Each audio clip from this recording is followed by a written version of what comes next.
12:26 on the DOT. Good afternoon, Malabites and Malabresses. Good afternoon, ladies and gentlemen. Good afternoon, friends and foes. You are tuned into Unico 103.5 FM, the only station that offers you the very best of education, information, and of course, entertainment 360. We love to call it Edu Infotainment. On this special edition of program right here on Unico 103.5 FM, we're bringing to you an awareness that I think every young person should be, educated about. We're talking about World No Tobacco Day. It's something that's celebrated every 31st of May 20. Every 31st of May in the world is celebrated as World No Tobacco Day. My name is Ryan Henshaw, and I'm here with three actually amazing people.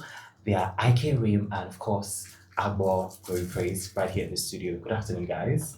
Hi, good afternoon, Ryan. The weekend is upon us, and of course, the last day in the month of May, which also doubles as an awareness day that is like really, really important for we, the youth, young people. Creating awareness, doing our jobs, educating other people is really exciting. Right about now, we're being joined by a medical practitioner. He is a consultant physician and a neurologist, internal medicine, UCTH, and a PRO for the Nigerian Medical Association across the state. Another person than Dr. Ukam Edadi. A very good afternoon, sir. Thank you so much. Once a Malabite, always a Malabite. I'm a Malabite. Yeah. So, we have the Malabitic spirit.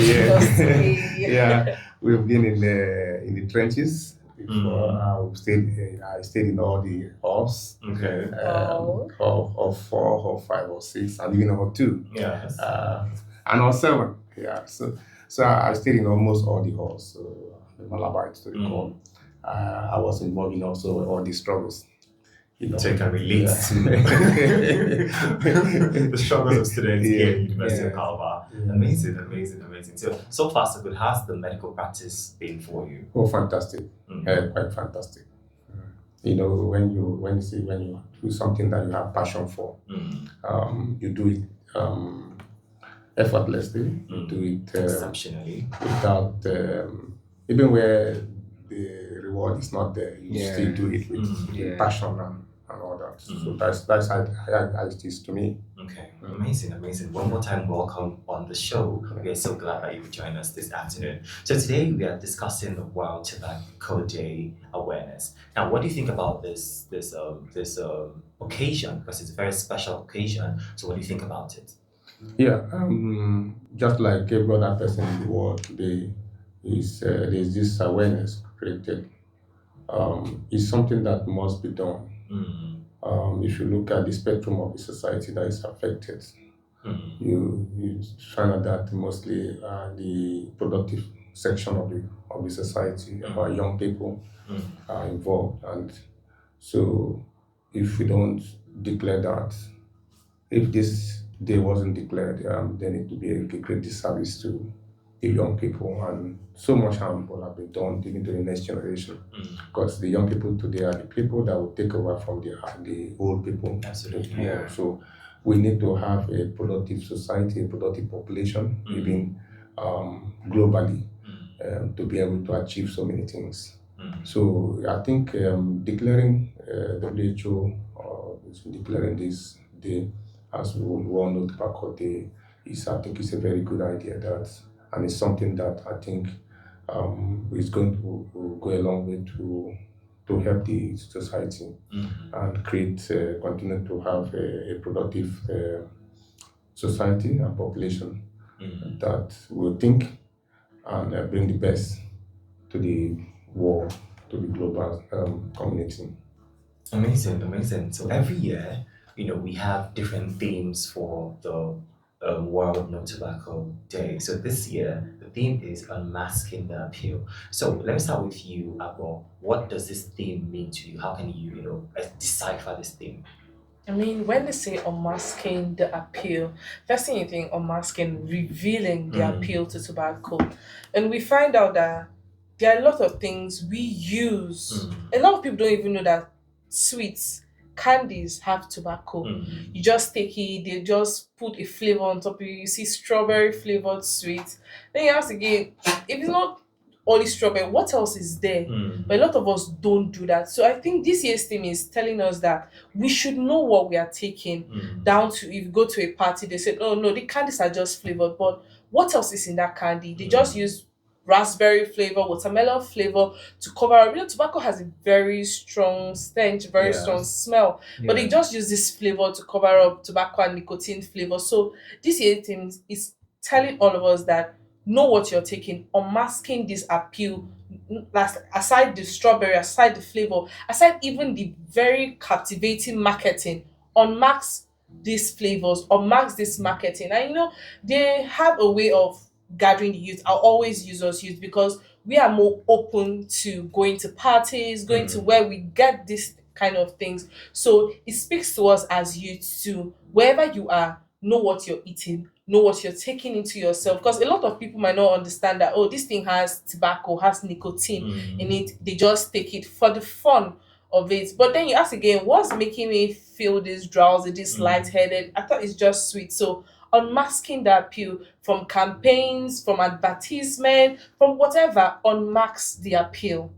Yes. All right. Okay, she said something about young people and taking stuff that has tobacco and nicotine in it. Yeah. You would think that with the awareness that we have in the 21st century, I mean, the social media and this information is everywhere, is something that anybody can access. What do you think are the specific tricks and tactics that this nicotine and tobacco companies are using to keep young people hooked on these substances, regardless of the fact that there's awareness of the dangers of these substances?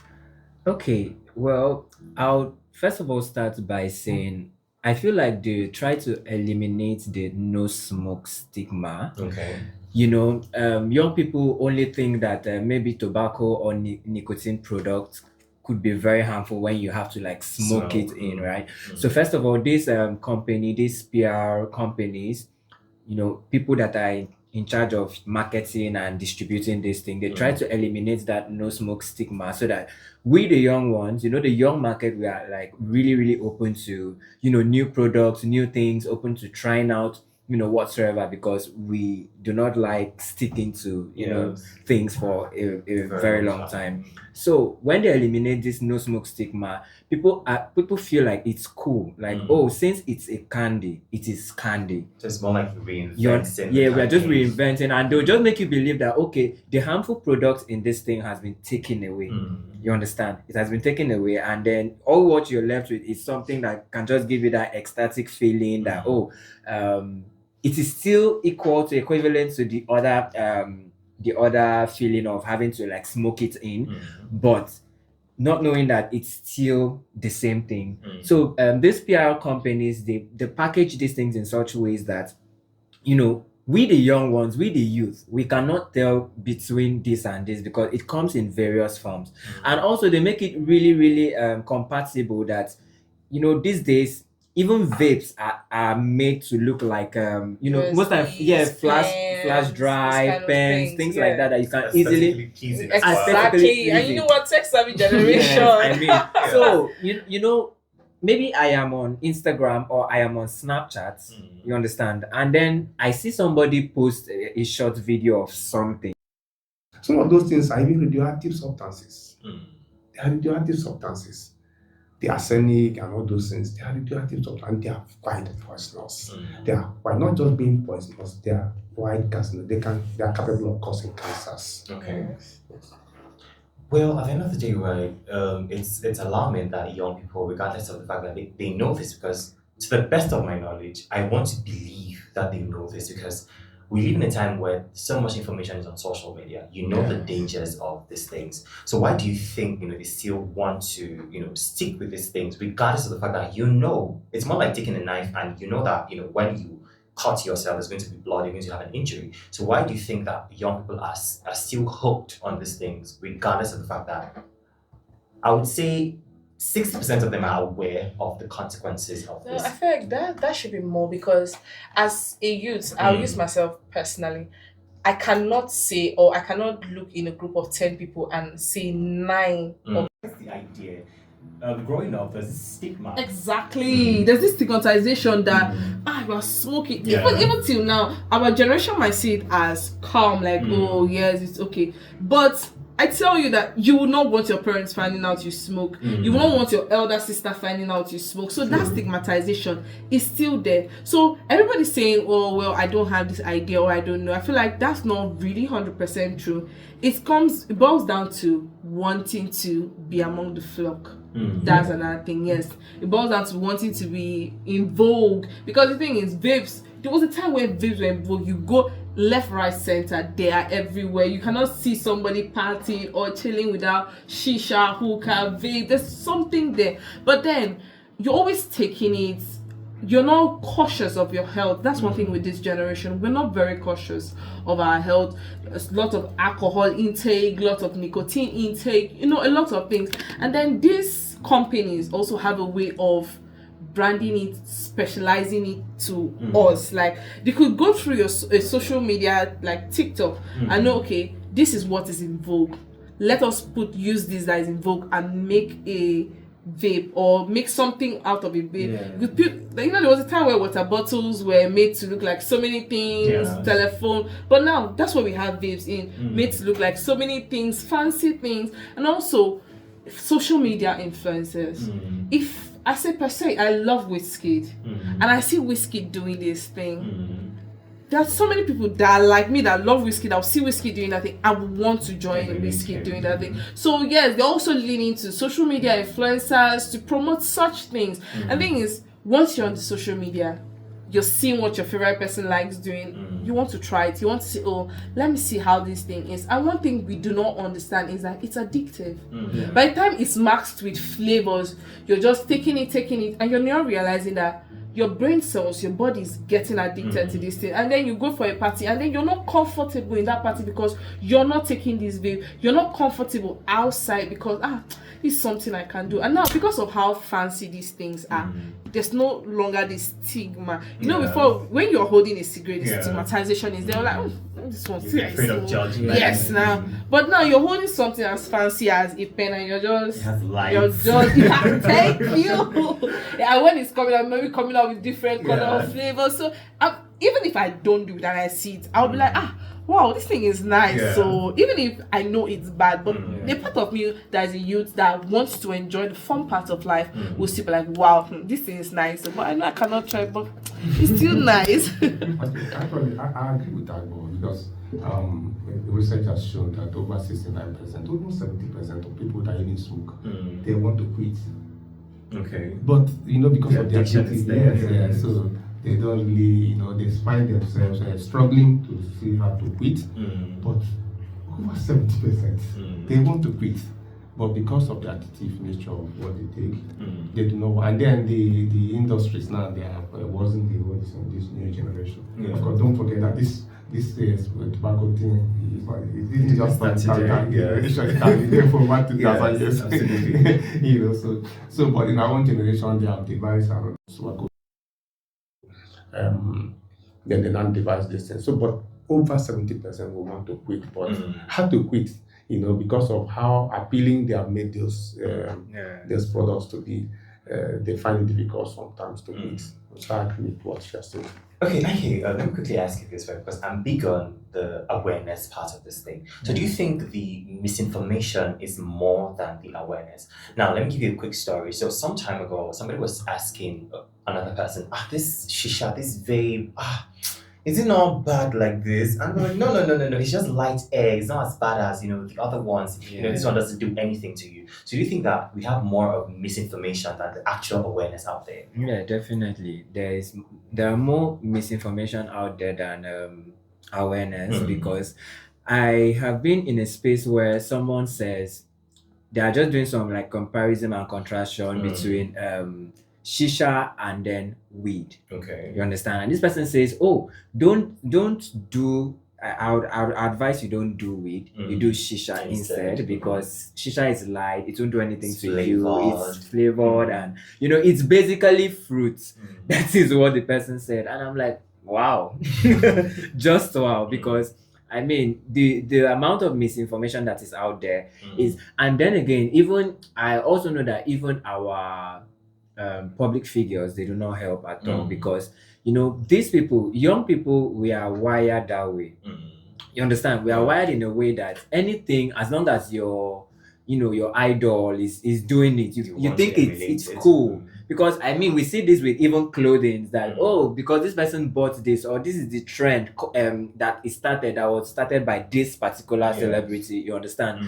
Mm. I think this is how my style should look Mm. like. I want to get this clothing. So if I am always on Snapchat, I'm always on Instagram, and I'm always seeing my favorite celebrity doing this thing, I'll be like, I am younger than this person. Mm. And then if it did have that effect, why is the person still standing? Why Yes. you understand? I'm like, okay, then there's literally nothing wrong with this thing. Mm. I'll have to indulge. And we are young people. Our brain is like plastic shape, easily shaped. So it gets really, really easy to get like addictive to these things, Mm. because I'm like, okay, then again, okay, let me just say I am not doing this smoke. Yes. I don't want to smoke it. Mm. There are other ways. Mm. We have candies, we have other enticing ways, Yeah. and it just keeps spreading, because with the reinvention of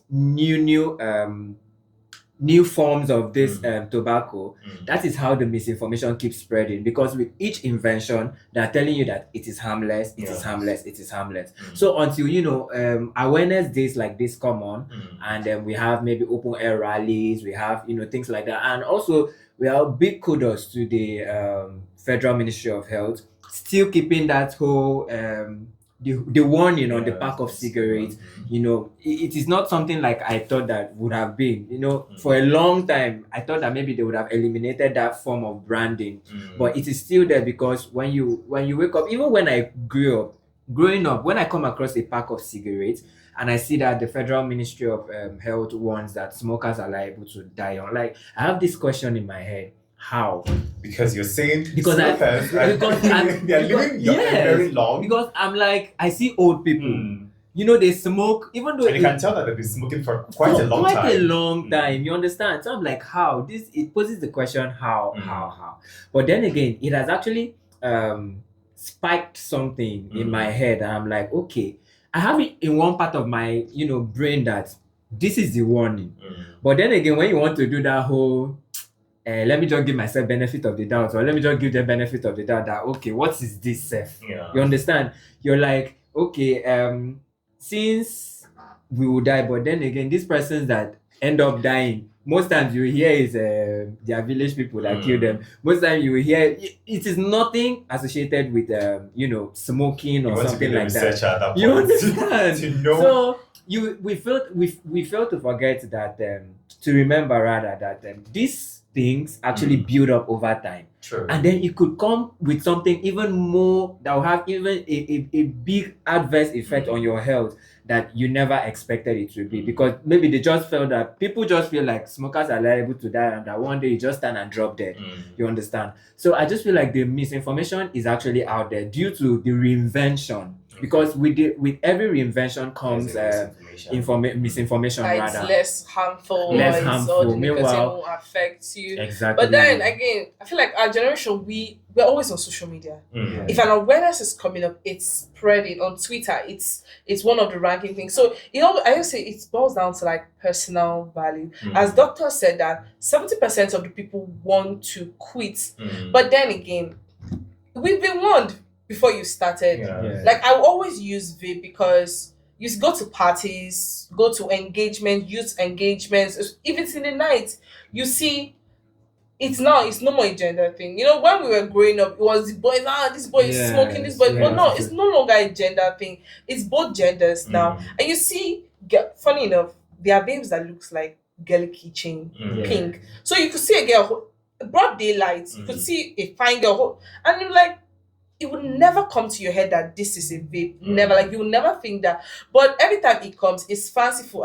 This one is just small nicotine that's inside. It's just small. But then again, are you really doing your research to know what you're putting in your body? And then again, we don't even understand that this thing, aside building up, every time they say smokers will die young, smokers you will die young, we take it as a joke.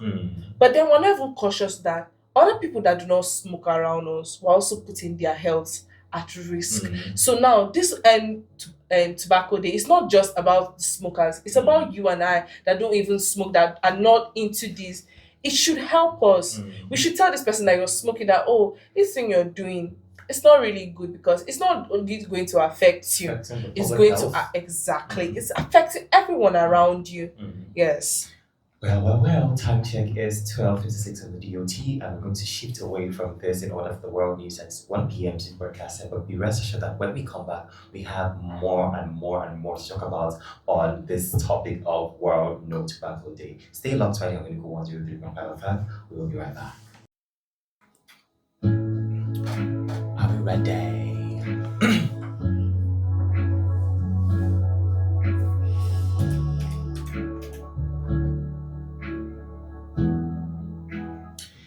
One 19 on the DOT. We're still unmasking the appeal of tobacco today, being World No Tobacco Day. And in the studio we have Dr. Ukam, and also we have SpongeBob and IK in the studio. And so far so good. We've had a very, very insightful conversation about tobacco. And you can agree with me that this is something that has to be tackled in the society, because young people are slowly becoming very, very addicted to this thing. And one thing about addiction, it's really, really, really hard to break. Now, from your medical perspective, Dr. Kim, what are some, I would say, ridiculous myths?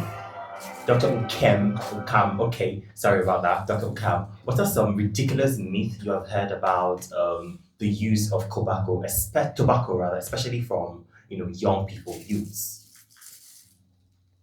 Yeah, a lot of them will just tell you that it doesn't cause any harm, particularly with this new invention, the valves and the vapes that people are using, the e-cigarette form. Okay. They just tell you that there's nothing there. Yes. There's no harm. After all, what they are taking is quite appealing to their sight. Yes. And even their taste, when they take that, with so much strawberry additive added to that, they just tell you there's nothing there. It's so sweet.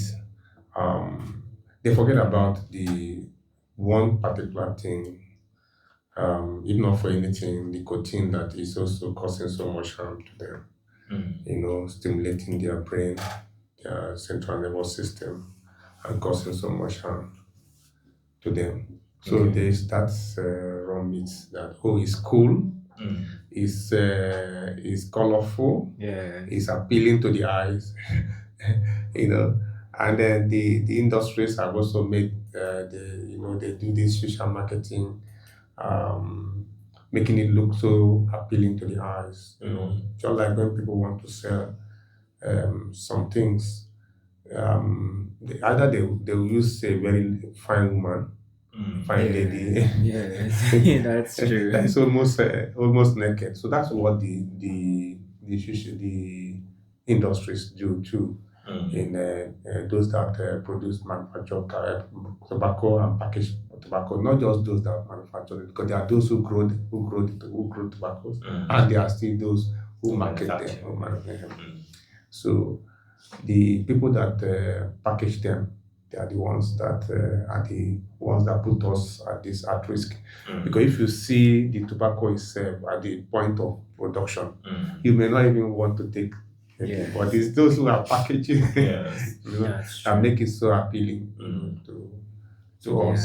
I'll just there's nothing there. Okay. After all, it comes in pipe. Some come in pipe. So it's just ordinary pen. It's just a pipe. There's nothing there, and that's fantastic. It looks so good and appealing. So those are some of the myths that we need to correct. Okay. And those myths are pushed to us by what do I call them? Capitalists.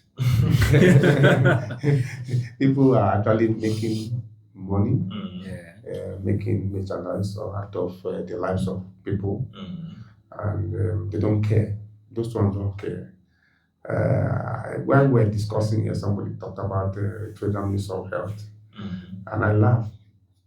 That this thing that they still use tobaccos are liable to die young. Yeah. That has been there for a long time. For a long time. So why are we still having tobacco? It's a question that has been posed in my mind for a very long time. Because if we know that people that take this thing are liable to die young, then stop why it do we without- still Exactly. have it in the society? I mean, it's like when you're going to put your hand in fire and still putting your hand in fire, like it's written there on the fire cage. If you put your hand here, you're going to get Yeah. burned. There's a possibility and the burn will be very bad. Mm. But then again, you still.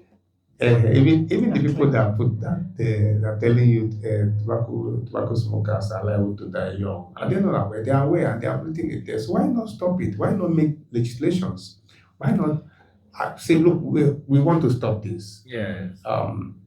We don't want this in Nigeria. We don't want this in our country. And it will stop. You enforce it. You understand? But you keep telling us that. For me, it's hypocrisy. You understand? You keep telling us because you are gaining something, the country is gaining something from it, making money. You understand? So, okay, we can't lose this money. Okay, let's tell them that tobacco smokers are liable to die young. Let's just tell them, let it be that we have already told them that they are liable to die young. But why not stop it? Because why not eliminate it completely? Yes, it should be eliminated because at the end of the day, we have over 8 million deaths annually attributed to tobacco use. So if we are having this number of deaths in the world annually per year, then why do we still think there's no need to put an end, a legal end to distribution of tobacco? Yeah, don't forget that even there's one Sao Tome and Principe. Yeah. It's not even up to 1 million. The population of Sao Tome and Principe is not up to 1 million. It's a very rich country, and then we're having 8 million people dying annually from this thing. So it means it's like how many people or how many eightfold or how many this of the population of Sao Tome and Principe. You understand? So we are not worried. There's a country that is less than 1 million, and we are having people over 8 million people dying from this, and we are not worried about it. So I think something is wrong. I just feel like it's how the Western world actually pushed this. Okay. That is what is actually making more often than not, we the African countries, we are like using the Western world as a blueprint to actually run our own countries. So I just feel like it is how those ones are actually putting these things, out. Then we were like, okay, since the people are doing it times 2, we'll do it times 10. That is it, because even the same with alcohol, it is like that. Now there is this video site on Snapchat where they have like public figures come and test like each country's snack. This thing originates from the UK, right? While wherever you're from, they'll bring snacks from your country and then you test them with the UK snacks and say which one is better. So they brought in a particular brewery brand, a popular brewery brand, and then a very public figure in Nigeria here tasted the UK version of that particular brewery brand. I was like, this is a very watered down version of what I know. So it was like, okay, since I don't know what this tastes like, I think I'll go with this first before I taste my country, the one I know. You understand? So he tasted that. I was like, no, that it feels like it is it has been scientifically, like it was made in the lab and everything, and it's not natural. And then he tastes this our country own. I was like, this is what I'm talking about. So we Nigerians, in the country, we tend to always carry everything more than others. You understand? We always do it more. So even when you go out, the alcohol content even when you see the beer bottles outside the country, smaller. They are smaller than that. Is why somebody who is a very, very stark alcohol and alcoholic, right, here in Nigeria will go there and can finish close to a crate of beer there because the alcoholic content and the contents is not like as we do it here. So I just feel like we tend to exaggerate whatsoever is being pushed down to us. So that is why I'm feeling like it will be like really hard for us to actually curtail it. So do you think that if peradventure there is some kind of legal regulations over there for the use of tobacco. Yeah. There's a possibility that we over here are going to emulate that. No, I want to say that's not possible because we know that for drug usage in marijuana, there's legal action taken. Like it's not you are not up to 21. But we can see here. Let me even use alcohol. America, if you're not up to 21, you're not legally permitted to take alcohol. Yeah. But we can see here that you can even send, like, a 25-year-old cannot send a 20-year-old to go to the roadside store or the supermarket and get alcohol. In America, you want to buy alcohol, they ask you for your ID card. Yeah. You must be up to 21. But yeah, you could see somebody that just turned 18 is sending the junior one of 14 to go and buy sachet Chelsea from the corner store. Yeah. And the woman had cut it. Now this one you want, not this one you want, they will Exactly. give you. Now, I'm 14, I'm looking at my senior one that is 18, taking this thing. When he finish drinking it, there's always residue inside. Yeah. I'll now go and pick it because I'm inquisitive. I want to know how this thing. And that's how we build alcoholics. That's how we build addicts. Because now they are seeing you take this thing and they want to know what that. Because even as children, you see, what's that thing? And then they are drinking meat. So I want to taste. I want to know this thing. Definitely. That's why they're growing up. Even our parents have occasions where they are alcohol.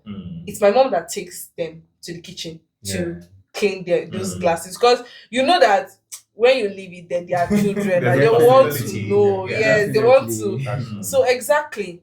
So it's not even about just the government. It boils down to we. The legal limits might not, the legal action might not really do anything because it still boils down to us. Individuals. And parents should be very watchful of their younger ones, of their younger children, because aside even in the home, they go to school. Sachet Chelsea is so small. Like if I put it in my school bag under my books, you will not know, you will not see it. Because when they go to school, they see their classmates, this thing I just bought it from outside. This one is testing, this one is testing. 5 people are sharing one sachet. Tomorrow, 5 people are having one sachet each to themselves. So now that's it. Watch your children and then always be open enough to tell your child that this thing is bad. I know if you go out there, I'm not outside there with you, but know where you're coming from. Know the kind of home you are coming from, and know that if you take this thing, you're not doing me, you are doing yourself. It has effect. Because now at the end of the only thing I can spend is money to take it to the hospital. But the pains, everything, you're the one that will feel it. So parents should also educate their children, and not just that it is bad, but why it's also bad. Yes, because and why it's harmful. Sometimes we children can be very inquisitive. Oh, this thing is bad. I want to know why it's bad because I'm not being told. Okay, this is the reason why it's bad. Yes. Anyway, let's move on to some effects of this thing. So let me ask you this, doctor. How do tobacco and nicotine products affect the brain differently in young people compared to adults? Okay, yeah. They are all of them have the brain now, so everything is the same central nervous system and the mesolimbic side of the brain. So many things come into play when you take when you smoke cigarettes or take tobacco in any form. First is the stimulation. Okay. The brain cells are stimulated. Some of them they have dopamine stimulating them. Some also acetylcholine. There are so many of those receptors in the brain that will cause that kind of stimulation. So they will cause young people to become quite alert, to become aroused. They have this sense of euphoria.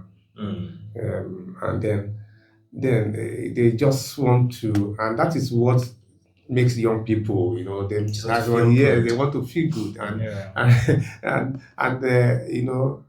for us and all of us, funny enough, it's a phase. It's a phase in life that people want to feel good. Like I listened to the last listen that you guys said, you want to feel good, want to feel belong. I experienced that. Okay, growing up in secondary school. And I had a classmate then that she was competing with us, with the men.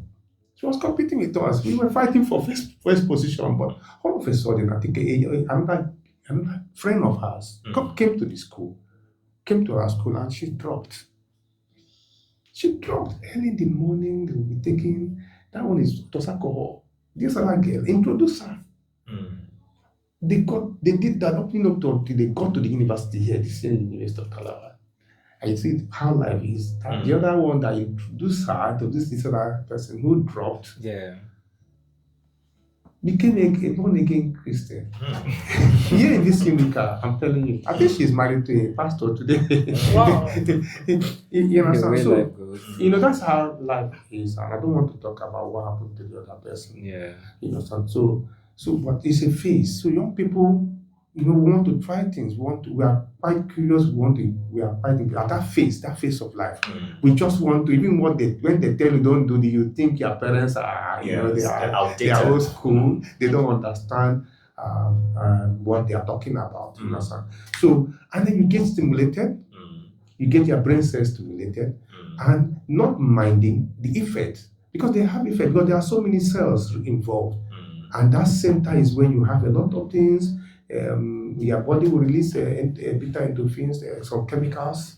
Okay, body will release dopamine. Dopamine effect will happen. So they will cause arousal, cause you to become alert, and then when these things are stimulated, when those cells, those chemicals that mediate those cells, action of those cells are stimulated. My friend, I'll tell you the truth. They can increase your blood pressure. They can cause you to become continual. When you are continual, like somebody that is stimulated, like you have I'm talking to a missed audience, so I'm trying to use what that's why you see I pause and all this, So you charge a phone, and the phone is still on that same. You have plugged the phone even when so.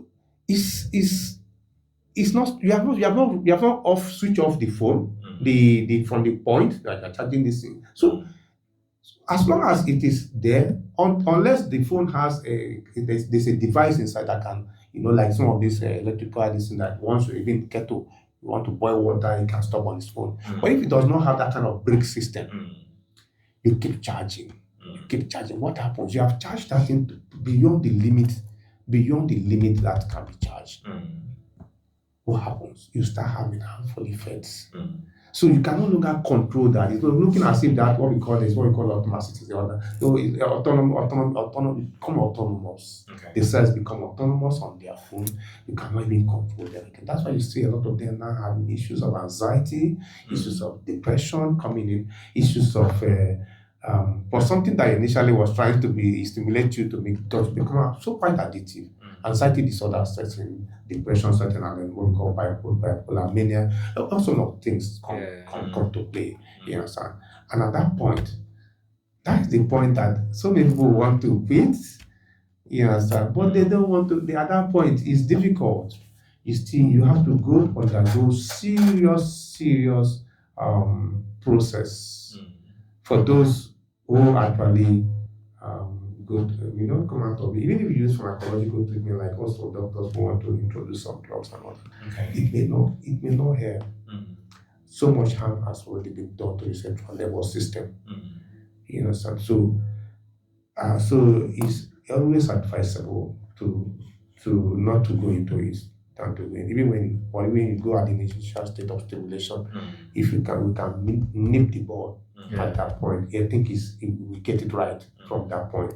But when you allow that to that first phase of stimulation, and then all those other chemicals almost are released, and the person becomes so addicted to that, to the effect of the drugs. Of course, once you take anything you take in, you will also just like asset and liabilities.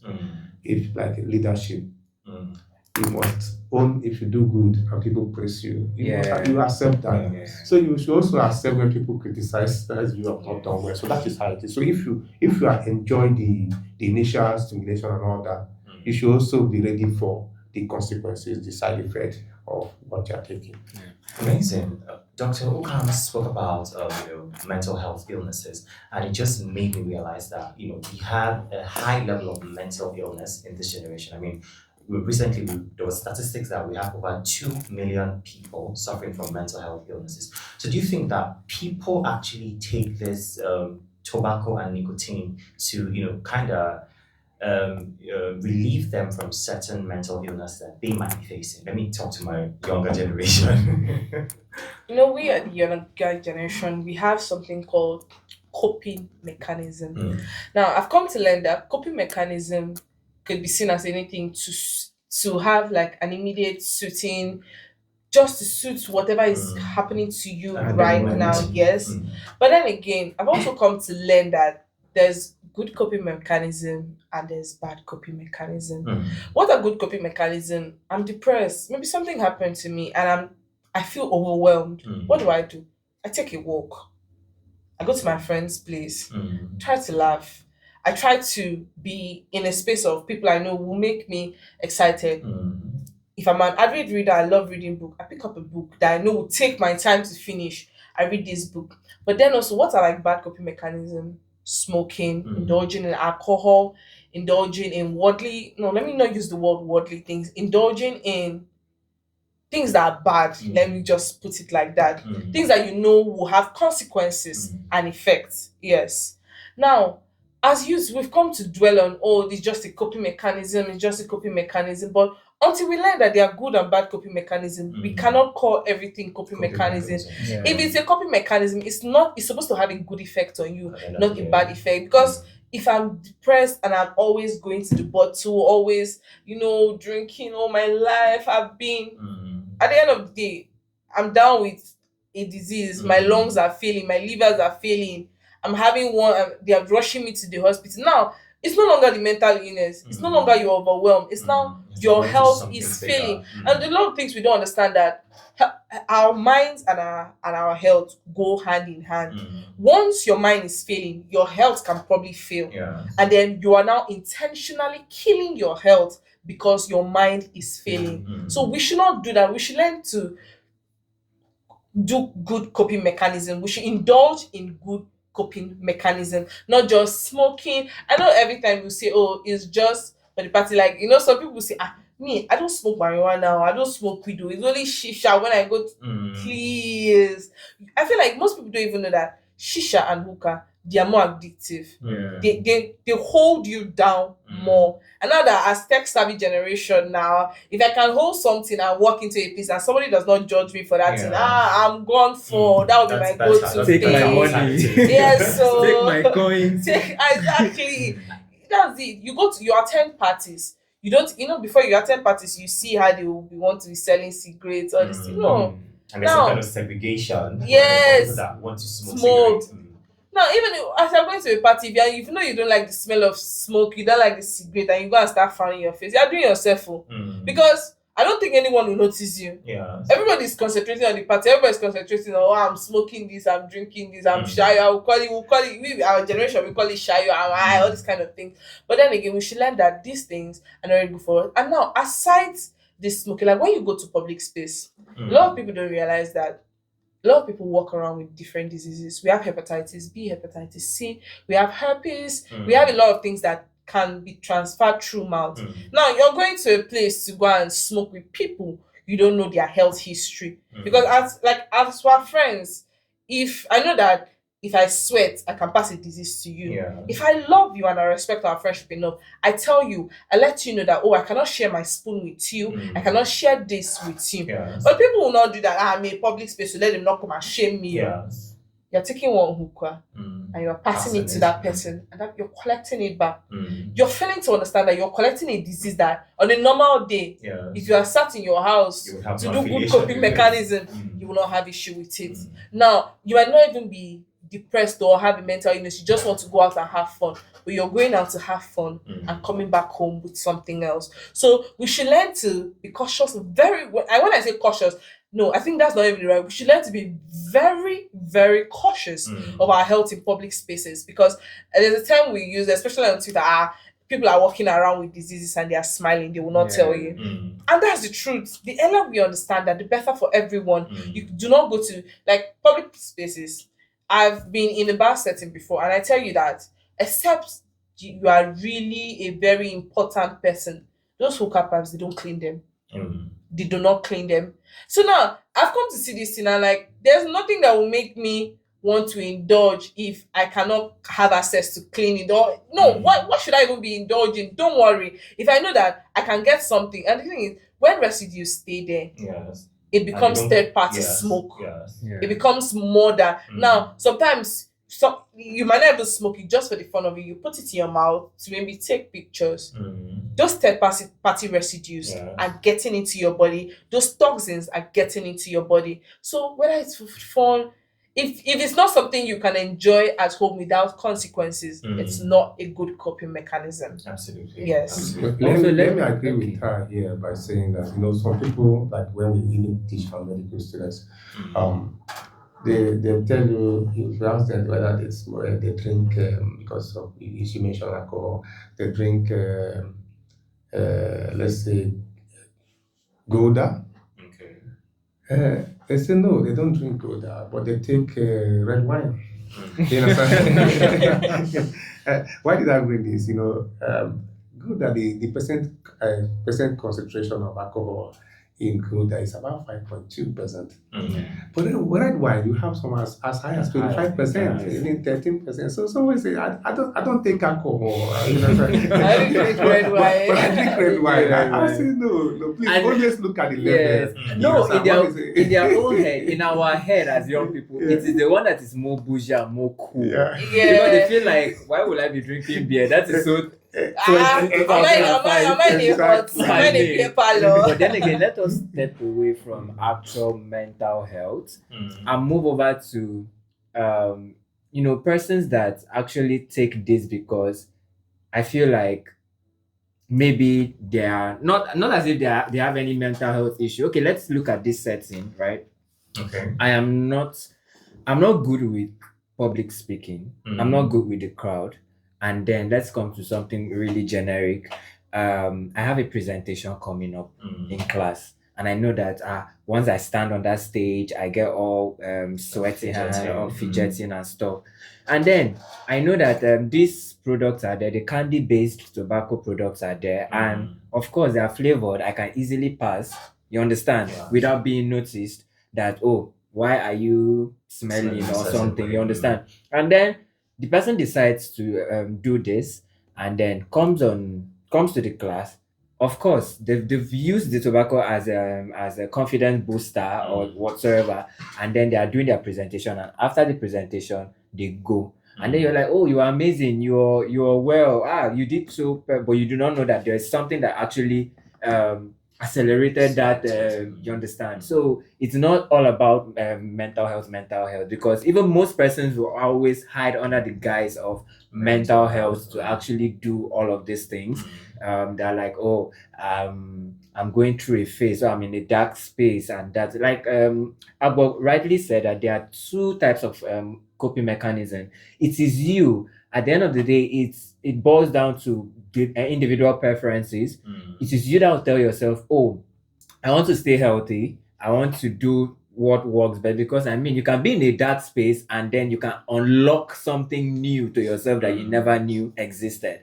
You understand? Because you might decide to, I'm doing sketches, and then you sketch something and like, oh, I didn't know that I could do this. Yes. Or maybe you're writing and you're in a dark place and now you're not penning down your emotions and you do not know, oh, there's a part of you that you never knew existed. And then another person reading the things you wrote when you were in a dark space or when you weren't, you were in your, headspace and stuff like that.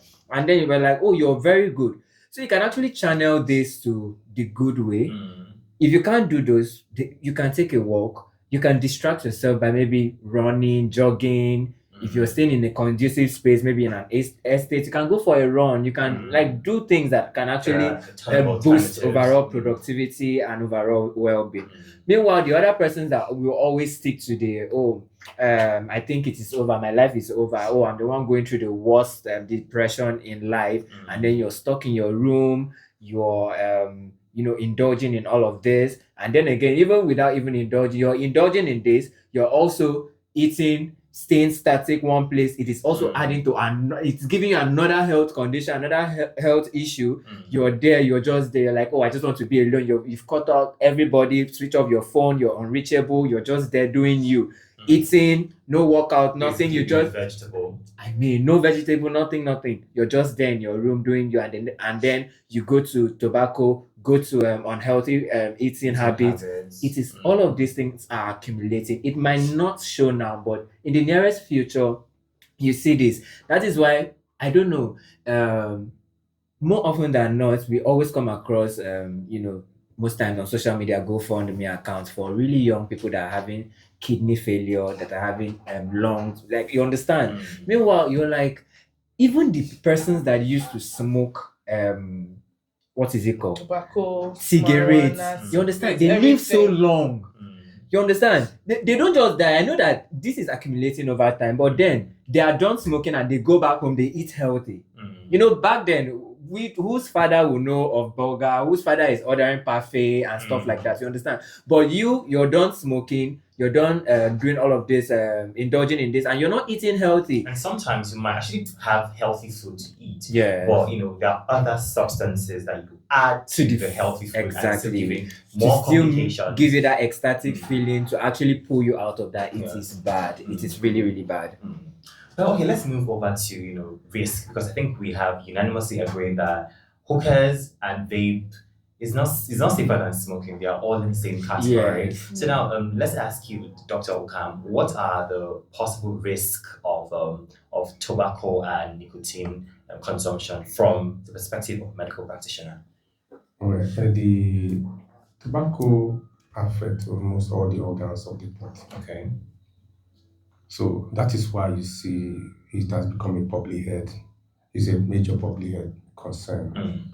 It affects almost all the organs of the body, from the brain to the lungs, to the kidneys, to the heart. Okay. So, and these are the vital organs of the body. Once the heart is the heart that pumps blood to every other part of the body, and then when the heart pumps blood that way, of course, the three major organs that take this blood, the largest percentage of this thing are the liver, the kidneys, and the brain. Then you got the other organs for now take up from there. Okay.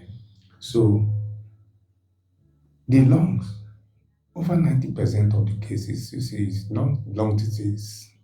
So if you keep smoking, there's what you call pack years, or taking all those things and for a long period of time, you are liable to have lung diseases ranging from chronic obstructive pulmonary disease.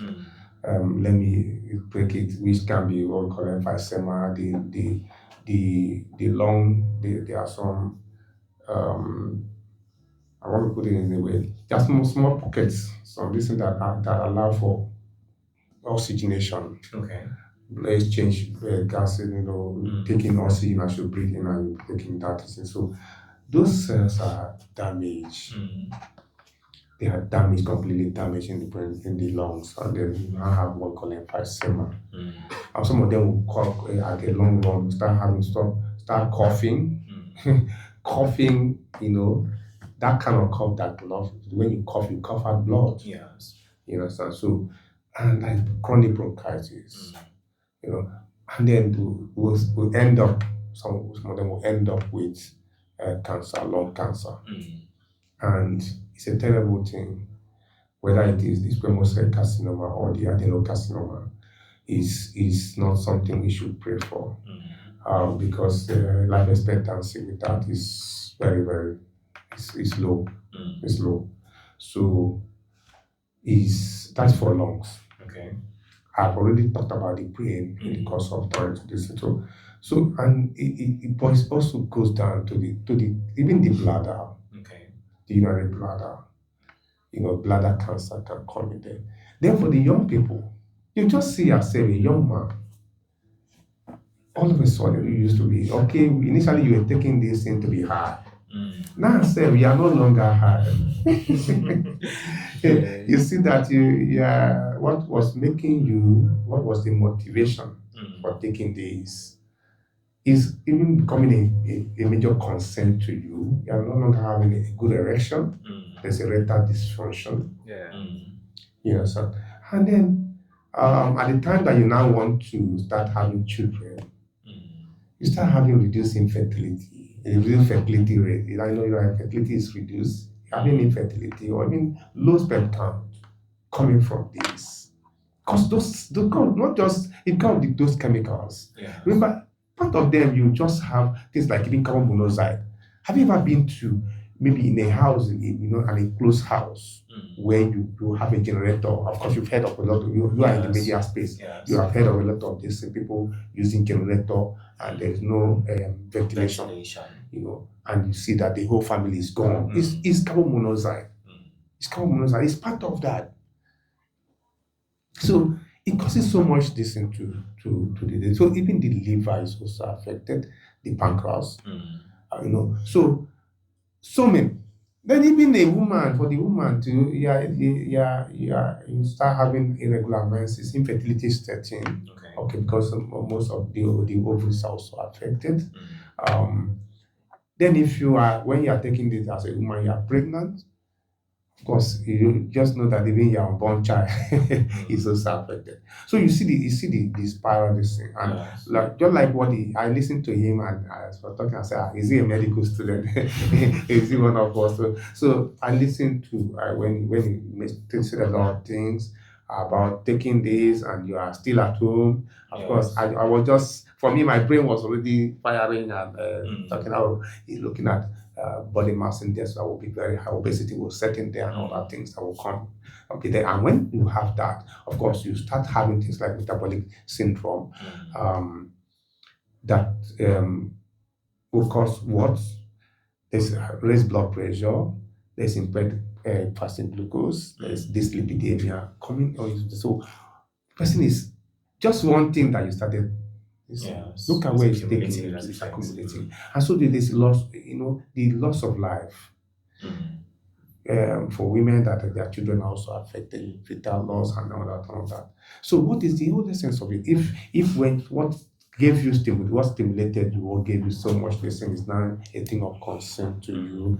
As a young man, you cannot even you can't perform again. Meanwhile, this was helping you to perform in quote. Now you are no longer performing. At the time that you need to also even enjoy yourself, you are no longer enjoying yourself again. A young lady, you are no longer, when you want to now, so okay, I'm now ready. I'm ready to have children. You start having issues with that. So that's why we need to let our young people know that these are the consequences. Okay, that almost all the organs of the body are affected, even the skin, up to the skin. So the skin, you start looking older than your age. You look older than your age, So and then but let us not just limit it, so that let us not limit it to the first-hand smoker, because it can also affect the person that lives with you. Like all of us live, like I mentioned, and we stayed in the hostel. I don't know if that has changed in those days. After only 2 bunk, and then one down, one up. That's originally for four students. Of course, you can be sure that in that room you have up to 12 students. I don't know for the males, particularly the males.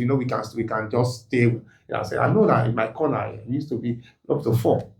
Just call one corner up to 4. So if you multiply that by 4, that's 12. 12 persons staying in that distance. And for men, we can miss up, but women maybe they can't stay. I don't know. So you can imagine that kind of thing. You have a roommate who smokes. You can imagine about 11 other persons being affected by the foolishness of one person.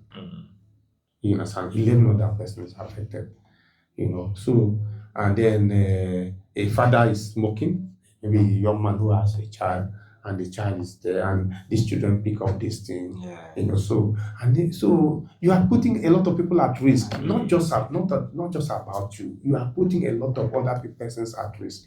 So that is why the awareness we are trying to create here is very, very important. Okay. Okay. Thank God that you have spotlighted third-hand smoke, and I have come to hear based off people's opinion. I don't know about medically, but people's opinion is that third-hand smoke is more harmful than the people that are actually taking these things for themselves. What do you think about that? Yeah, you are not completely wrong. Okay. If you have heard that wherever you got this source, your source of this thing, you are not completely wrong. If you look at this, the pipe itself, there are two ends. Mm. There's that end that you light, and then there's another end. Yeah. So you put in your mouth, not to smoke. Yes. Yeah. So part of that other part, the other part of it has a lot of chemicals, a lot of those ones are some metals. Mm. And that's why when you smoke, this thing doesn't really get, not all of it is, so you still have a storm. Mm. You understand? So that storm is dangerous. That's why you have even arsenic and all those metals, heavy metals are poisonous. Okay. So, and somebody picks that. Mm. You understand? Mm. Picks that, and some of them will now cause what we call no, I'm talking to an audience, a mixed audience. Mm. Will cause harm to your body, to the cells of your body. They will cause oxidation. Okay. They have what we call free radicals. Mm. You understand? So those ones are, once those free radicals, anything that has free radicals go to the very essence of your cells, the DNA. Mm. They destroy the DNA of the cell. And once that is any part of your cell is destroyed, including their DNA, the mitochondria, and then the powerhouse of the cell is also destroyed. Mm. What is left there? There's nothing that is left there. One cell is destroyed, the next one next to it is destroyed, so there's nothing left there. You understand? So what is left is death. It's just dead cells. You understand? It's just dead cells. So, and what will happen? The long-term effect of that will be what? All these other degenerative diseases will come in. You understand? So, third hand, harmful. Mm. First hand, harmful. Mm. So, all harmful. Harmful. First hand, harmful. Second hand, harmful. And third hand, harmful. So, none is harmless. Okay.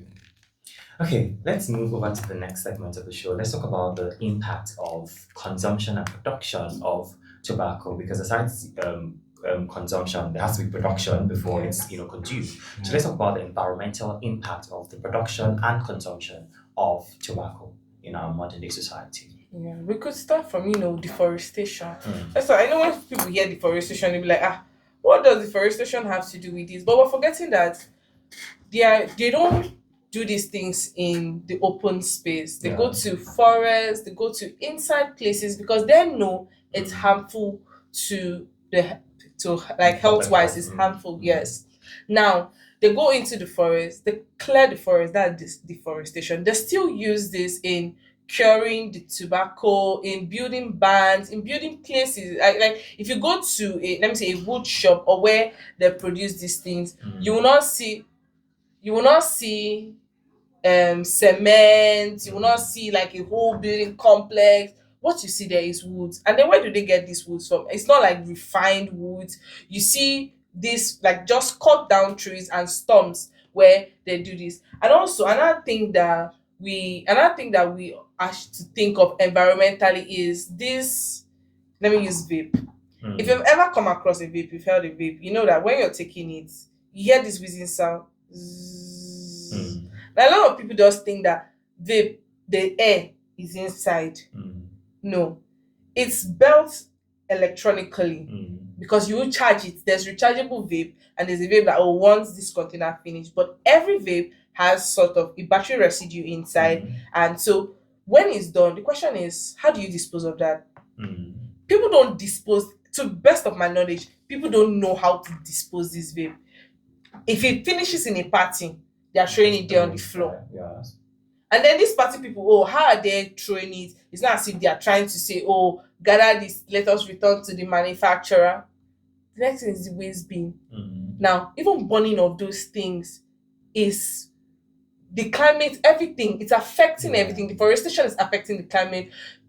these vapes, they're affecting the climate. And then the cigarette butts, the you The know what I stem, mean by yeah. cigarette butts? Yes, when they Yes. finish that, Yeah. the mouth. Now, at the end of the day, you see, if you go to where they smoke, you see these things almost like everywhere. Like, let me use this. I have like a place across my street where like they sell water, they sell ogogoro, they sell a lot of things there, but like it's a joint. Now, if you pass that place early on Sunday morning, because most times you could take that route to church. If you pass that place early on Sunday morning, the kind of cigarette stumps you see there, you ask yourself, how many people were here smoking this?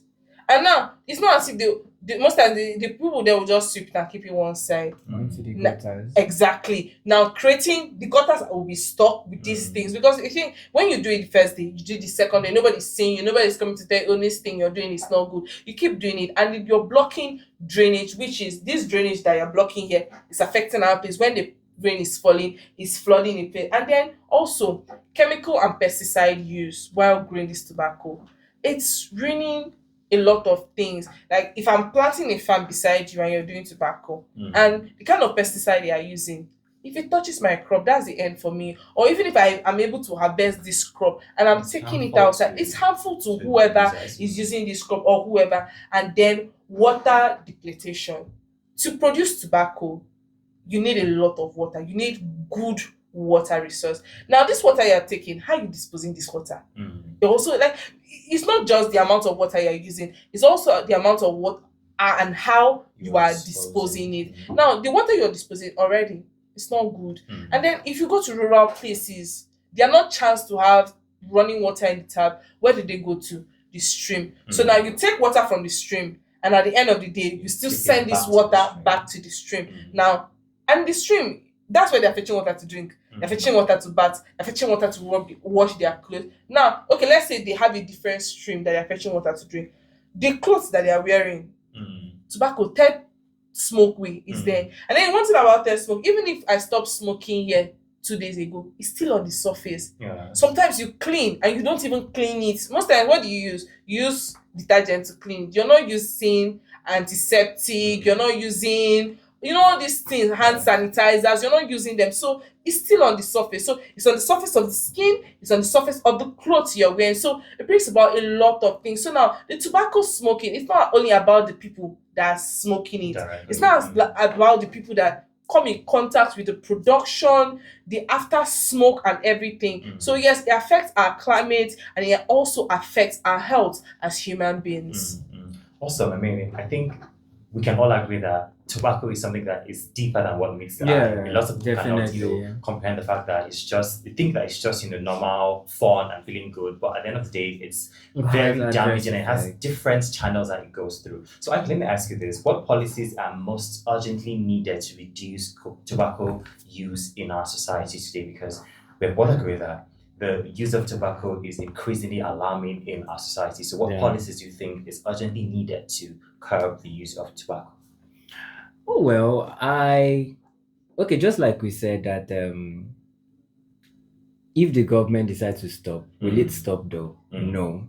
So I just feel like maybe awareness is like this is like very, very needed, because just like Agbo said, like all these channels, it's just like a crep cycle that it just keep going and going and going and back, and you understand. So I just feel like maybe awareness is like this, to know how to dispose these things at the right places, because this in this part of the world there's nothing like recycling, where you go to the waste bin and you're like, okay, you're putting paper here, you're putting glass here, you're Proper putting this here. recycling channels. Yes, no proper recycling channels. So I just feel like with awareness, it can actually help too, because if we actually push this out there to the masses, yes, it will actually do more good, because people will be like, okay, this and that. Even with the program we're having right now, right?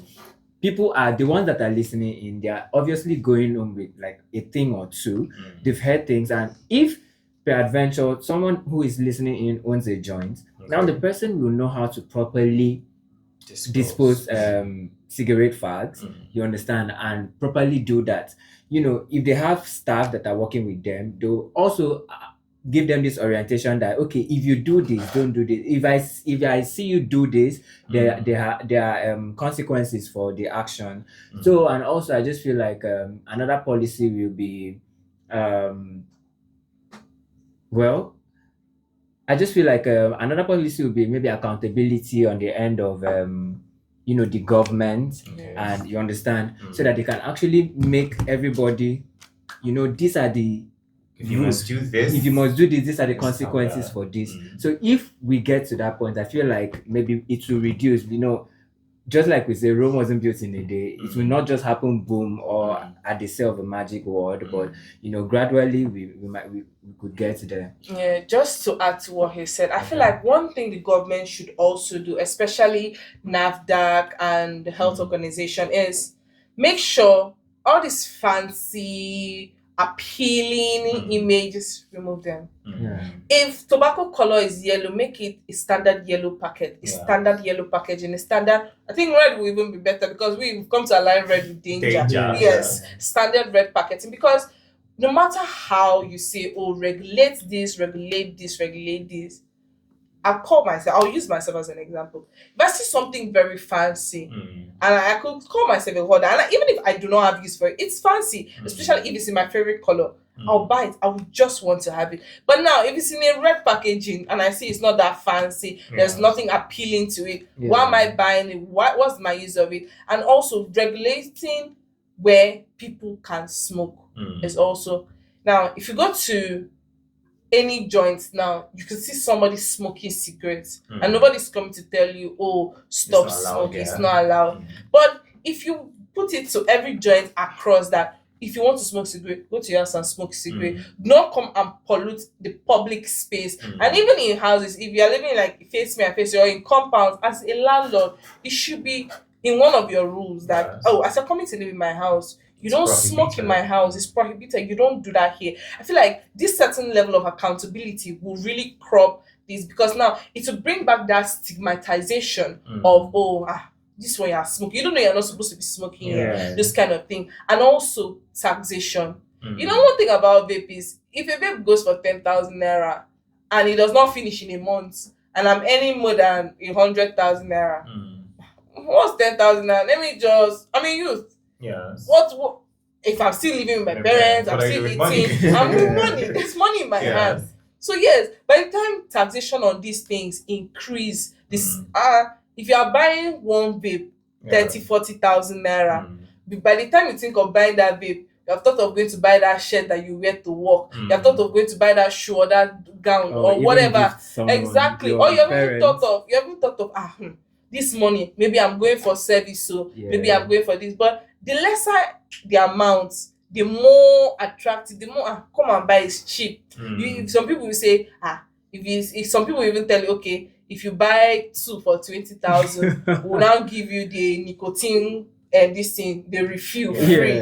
That kind of thing, free of charge. Give me the 2. You came to buy one, but now you're buying 2 and you're now having a refill. It's something that could take you for like 3 months, 4 months. So now you are taking it 3 months, 4 months, the addiction is building. So those are the things we should do to like crop these things: taxation, restriction, accountability. All those things will really help. I also feel like maybe stricter advertising policies too, because I mean, if you know that this thing is harmful, there is no way, because it is the PR companies that come up with campaigns that actually push this thing out there. So you cannot come, if I'm watching a campaign or an advert and I see that this is sending the wrong message, because this is not what it's supposed to be. You understand? So I feel like you should just make things to be the way they are, just like she said. Like, okay, if this is the standard, this thing for color for this, it should be this color. And those campaigns should also be in theme with the products that you're pushing out there. Because with the advert, just like I said earlier, that with the invention of new forms of this tobacco products, that is how the PR companies, they come up with campaigns that push this thing. And then when you're sitting down and maybe on your channel or DSTV, this comes on. And sometimes you can even have some of your favorite influencers in the campaign. it. Exactly. So these things actually get to the very really young ones, and they see this thing, they're like, oh, this. And then you give your children pocket money. Yeah. Before you know, they take it and they're like, oh, let me go and get, I need this, I need that, I need that. And now, with the way the world is going, there is no shop owner that will come, that a child will come and the person will be strict to tell you what do you want to use this thing for. Like even the most basic thing as sachet alcohol. Nobody can tell you, go back and give it to a more mature person to come and buy. They will, how many do you want? 5. They'll take it and give you and get their money. You understand? So if these other forms that are like candy-like are there, and children, they are easily drawn to things like this.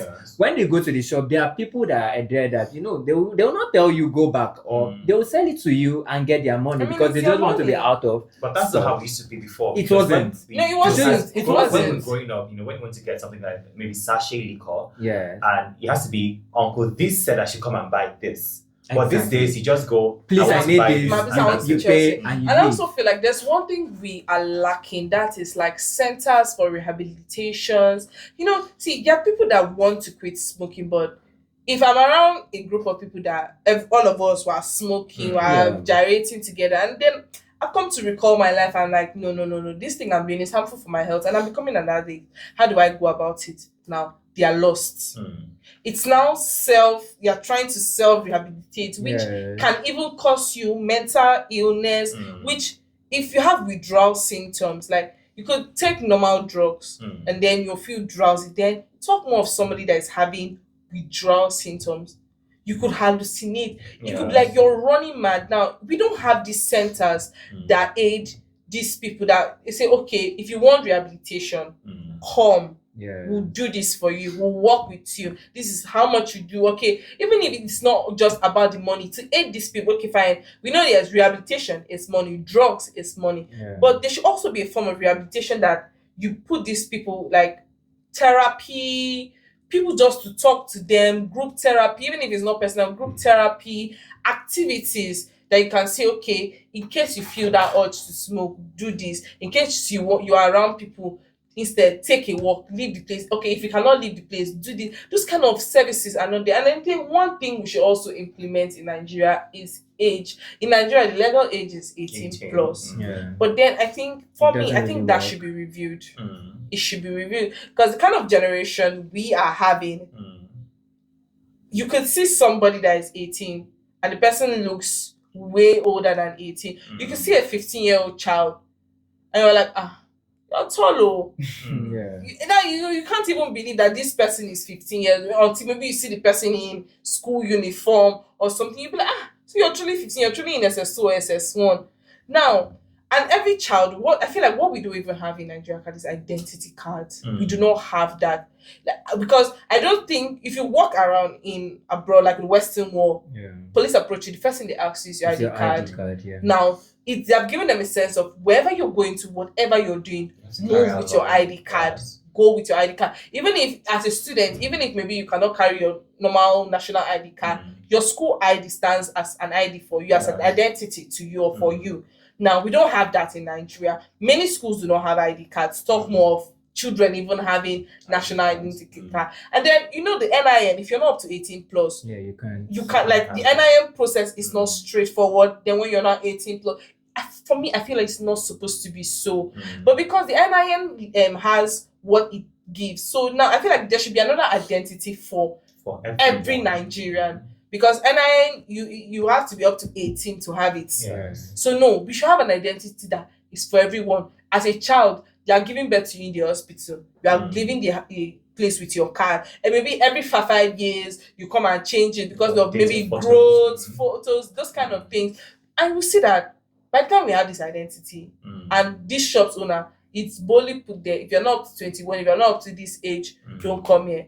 You see a child come, and you want to, and then also we are in a very technological generation, a tech generation.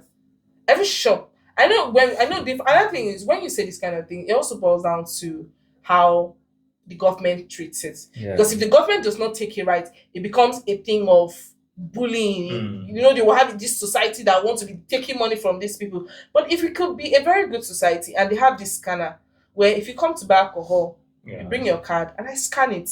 By the time I scan it and I know that you're not, by the time you have gone for probation as a 15, 16-year-old, you have gone for probation twice and you know that the next offense you will land you in jail, I'm very sure you'll sit up. True. One thing about Nigerian children is that we've come to understand that there are no consequences. There are no consequences. There are no consequences. By the They time just if we have consequences in this country, I tell you that our generation will be more sat up.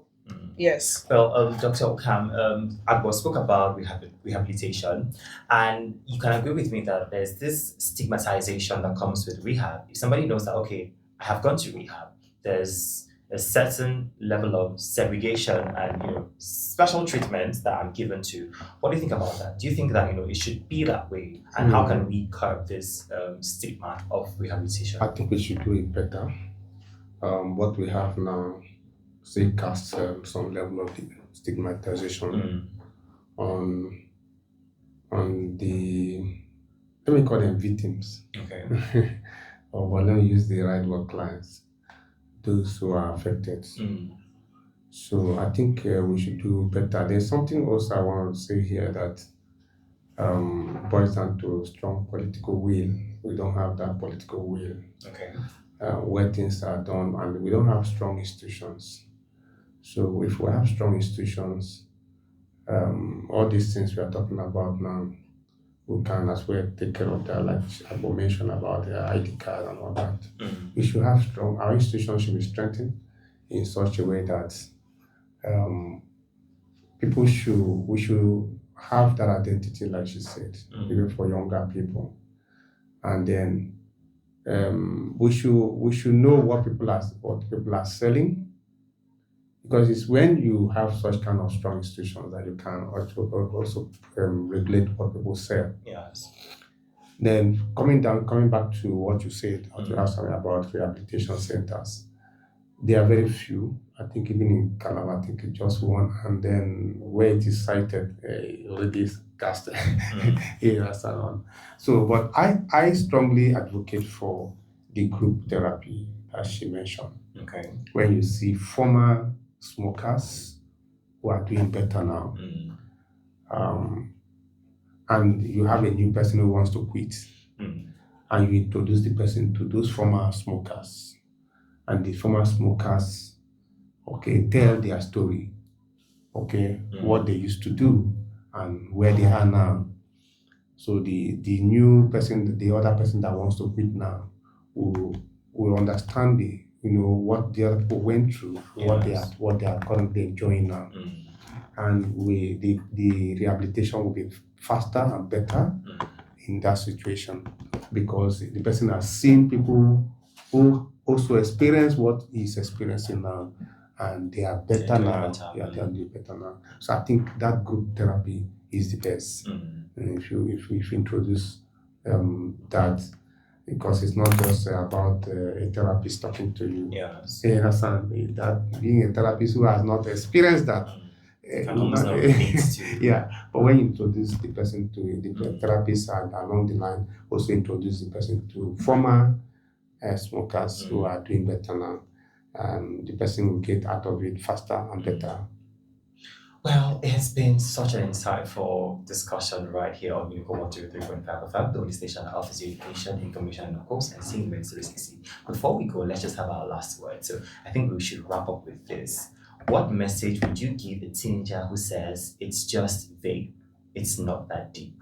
We know that in our time, in our generation, it's not that deep. It's something that we say every time. So what message would you give a teenager who says it's not that serious, it's just vape, it's not that deep? Let me start with you, Bob. Well. I know that word is so. But when you are joking in the office, I say, it's not that deep. But I put it to you, to everyone listening, to everyone that this message will get to. It is that deep. It is very deep, because you're not just harming yourself, you're harming people around you. It's that deep because as children, we always pray for, your parents will not bury their child. So don't just think of yourself, think of your parents, think of the home you came from. Even if the home you came from, they used to smoke there, change it. Be the change. Be the person that says, no, I will not continue this. I will not show my children that this is how I live. Yeah. Because I know most of our parents, our grandparents took snuff. Yeah. But our parents are not taking snuff. Yeah. So now that should tell you that there should be a change. It should not just be a circle of a smoking family. There should be a change. So to everyone out there, take today seriously. Take, as you've heard us, let somebody else hear you. As you've known about the effects tobacco has on your life and on somebody else's life and on the public health life, let somebody also hear that from you. Thank you. Okay, let's move on to you, IK. What are your last words? What would you tell a teenager who says it's just vape or it's not that deep? Well, first of all, I'll say to you that even apes do not vape. Well, that was on a lighter mood. Yes, you've listened to all what we've said to you. I don't think there is any more convincing that we need to do other than this. You understand? So if you tell me that it's just vape, nothing else, I'll just say, okay, just try it out and see where that lands you. But I actually hope it won't be somewhere bad, because we all know that, of course, that is how it's going to be. So it's just for you to actually indulge in things that are worth the while. So if you think that vape is going to worth the while, then it rocks your boat, then you can go do that, because at the end of the day, we are not the one, or I am not the one that will make the choice for you. It still boils down to individual choices and preferences, and of course, whatever choices we make in life, there are consequences for them. So that's just it. Okay, over to you, Dr. Ukam. Yeah, it's deep. Vaping is deep. It's deep. Whether it's vape, whether it's smokeless snuff, whether it's the smoke, the one that whether it's cigarettes, whether Nicotine pouches. whether it's the nicotine pouches, whatever, is deep. When you consider the harmful effects, it is deep. When you consider the harmful effect, not just to yourself, but to the second-hand smoker, and to the third-hand smoker. When you look at that chain, you know that it's not about you, that it's about the people around you, and it's about the community where you find yourself. It's also about the community forms the society. Yes. So it's about the society. So, and it's about a people. It's about humanity. It's about mankind.